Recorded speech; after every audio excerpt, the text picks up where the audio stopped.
现在这副样子。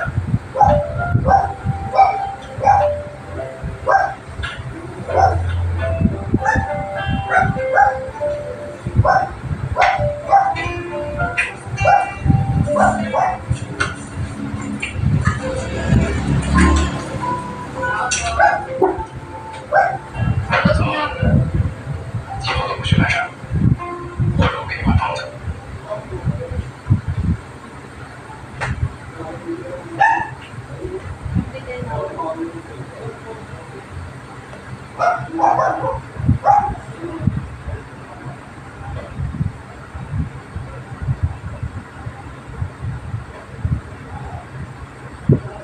Ayan, natutulog na sila. Ayan o. Kita nyo naman, hanggang sa makatulog. Binibidyoan ko, ngayon nakatulog na. Bigla silang nakatulog o. Oo, yung dalawa o. Yung isa, tunti rin natutulog. Si Nami, hanggang sa bumagsak, tulog na. Saka si Orange, tulog na silang dalawa. Natulog sila dun sa may bag ko, nakakagulat o.